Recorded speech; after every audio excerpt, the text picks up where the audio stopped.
Jesus. దేవుని బిడ్డలారా మీకందరికీ వందనాలు. దేవుని దీవెనకరమైన మాట కీర్తన 32:8. నీ మీద దృష్టి ఉంచి నీకు ఆలోచన చెప్పేదను, నీకు ఉపదేశం చేసేదను, నీవు నడవలసిన మార్గమును నీకు బోధించేదను. నీ మీద దృష్టి ఉంచి నీకు ఆలోచన చెప్పేదను. ఈ సందేశమును దేవుడే నీతో నాతో మనందరితో చెప్పుచున్నాడు. ఈ వాక్యమును పరిశీలన చేస్తే 5 దేవుని మాటలు మనకు కనబడతాయి. 1, ఉపదేశము చేసేవాడు. సామెతలు 3:1. నా కుమారుడా, నా ఉపదేశమును మరువకము. ఉపదేశము వినువాడు ఆశీర్వదించబడను, దీనిని తృణీకరించువాడు పశుప్రాయుడు. దేవుని వాక్యమును మనము వినేవారమై ఉండాలి. ఆయన ఆజ్ఞలను గైకొనాలి. 2, నడవలసిన మార్గమును చూపిస్తాడు. ఆయన అధికారమునకు మనం ఒప్పుకోవాలి. ఆయన మార్గములో నడవాలి. ప్రభువు నీ మార్గములన్నిటినీ ఎరిగినవాడు. యోబు అంటాడు, నేను ఎంచుకున్న మార్గము నా ప్రభువునకు తెలుసు. నేను శోధించబడిన తర్వాత సువర్ణముగా మార్చబడతాను. 3, బోధించువాడై ఉన్నాడు. ప్రభువా, నీ వాక్యాన్ని గూర్చి, నా జీవితాన్ని గూర్చి నాకు బోధించమని మనము ప్రార్థన చేయాలి. 4, దేవుడు మనపై దృష్టి ఉంచుతాడు. దావీదు అంటున్నాడు, దేవా, నీ కనుదృష్టి ఎల్లప్పుడూ నా పైన ఉంచు అని ప్రార్థిస్తున్నాడు. 5, ఆలోచనలు చెప్తాడు.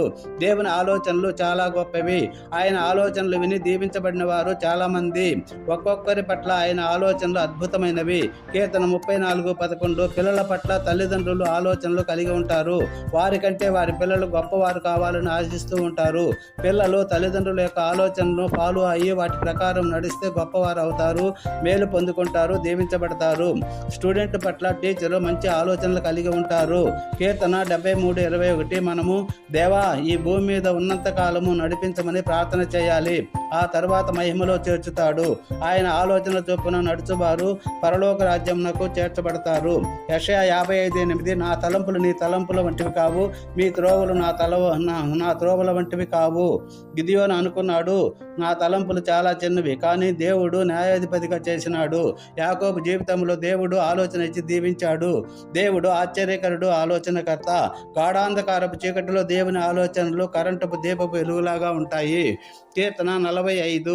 మన ఎడల దేవునికి ఉన్న తలంపులు లెక్కకు మించి ఉన్నవి.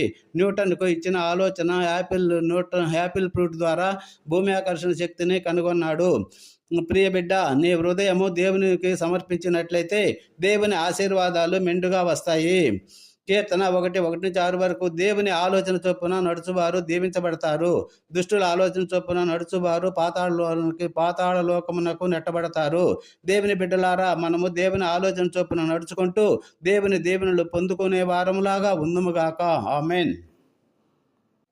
God bless you. మిమ్మల్ని మీ కుటుంబాన్ని బహుగా దీవించి